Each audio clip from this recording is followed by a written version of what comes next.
caps that have more stars or more stripes on their arm.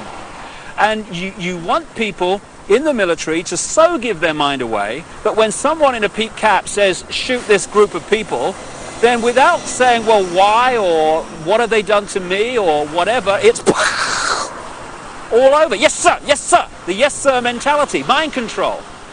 And if those people had a drink with the opposition, the opponents, the enemy, they'd probably get on fine. But they don't get to that stage, because when the peaked cap says shoot, they shoot. They are mind controlled.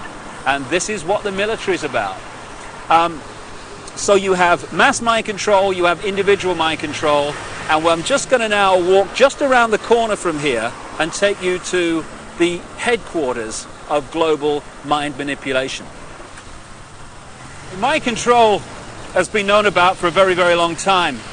And to understand many of the things that Arizona will be talking about in the interview, you just need to explain one of the fundamental techniques of mind control. It's called trauma-based mind control. There is a mechanism in the mind that shuts out the memory of trauma. You know when you have a car accident and you can't remember what happened before, the trauma of the actual accident and immediately afterwards? That's because the mind puts an amnesic barrier around trauma. Now that's very, very good, because obviously we don't want to keep reliving and re-remembering severe trauma like accidents and horrors of that kind. But this they began to understand massively in the concentration camps of Germany under the guy known as Joseph Mengele, the angel of death, the infamous mind manipulator and geneticist. They began to understand that if you could systematically traumatize someone, particularly before the age of 5 and 6, then you could turn their mind into a honeycomb of self-contained compartments, amnesic barriers, which were unaware of the existence of the others. And if through hypnotic keys, triggers, words, signs, whatever, you could pull one of these amnesic barriers to the front to become the conscious level, that could experience something or be programmed to do something robotically, and then that compartment could be pushed back in the mind and another one pulled forward. Now this new one has no idea the other compartment exists, let alone what it's experienced or what it's been programmed to do. This has become known as multiple personality disorder, or DID, dissociative identity disorder, which is much more appropriate. And for short, these people are known as multiples. And this is some of the terms that Arizona will be using in the interview. Now, we've reached a point here, if we just turn around, of the headquarters of the Global Mind Control Network. This is the Tavistock Institute in Tabernacle Street, 30 Tabernacle Street in London. It was this network, and is this network, that coordinates the mind control program around the world, both on a mass and individual level. The background to this organization is this. It used to be part of the British military psychological warfare department, appropriately, and it was developed by a guy called Dr. John Rawlings Rees. And other parts of the network were established around the world. Stanford in America is one of them. And together they coordinate the mass mind manipulation of the human race and mind program people on an individual level.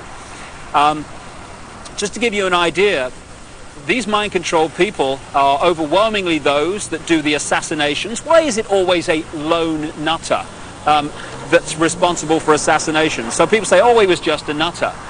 No conspiracy, no more investigation necessary.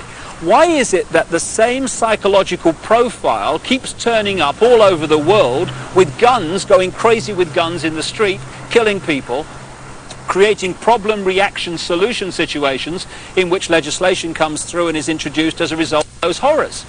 Interestingly, Martin Bryant, the man who went crazy with a gun in Port Arthur, Tasmania, just happened to be treated by a guy called Dr. Eric Cunningham Dax. Now, Cunningham Dax was the Tavistock Institute representative in Australia and a close associate for decades of Dr. John Rawlings Rees that sent the whole thing going. So when someone goes crazy with a gun or these horrific things happen, we need to ask the question, are they doing it from their own mind, or are they programmed to do it because of the effect of what they do? Now, Arizona Wilder was brought up from birth in these mind control programs, and her programmer was Joseph Mengele, the Angel of Death. And when he eventually died in the late 80s, because the subject of the programming becomes so attached to the programmer, almost worshipping the programmer, when the programmer dies, often the programming starts to break down. It did with this lady, and that's why now she's speaking out and talking in staggering detail about what she experienced and the people that she was involved with.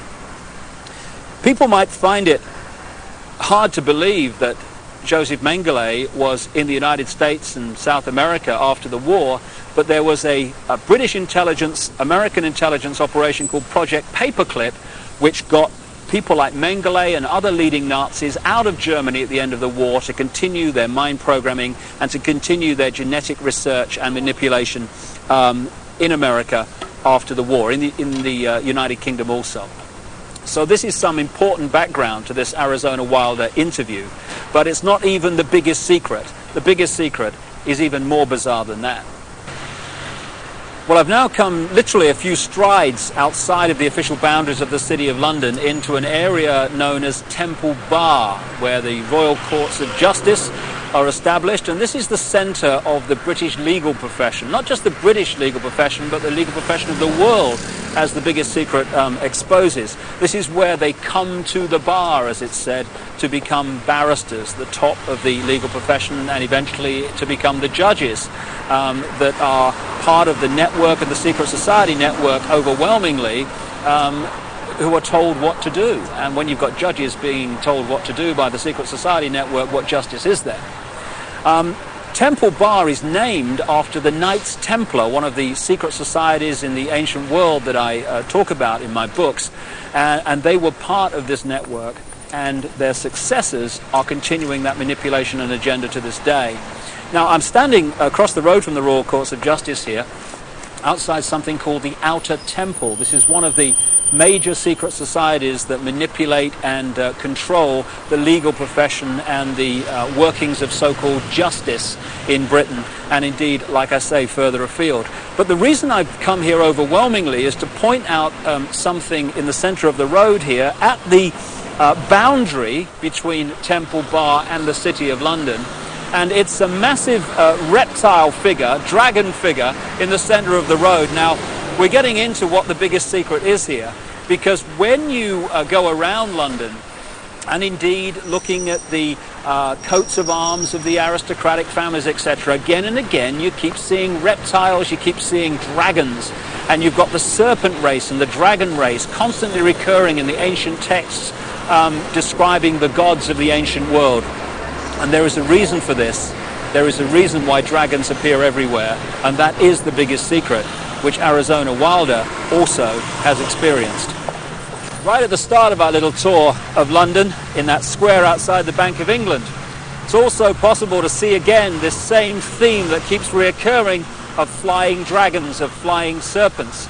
We've seen one major serpent figure, serpent statue, at one entrance to the City of London near the Law Courts, and here I am now alongside the River Thames at another entrance to the City of London, this epicenter of global control.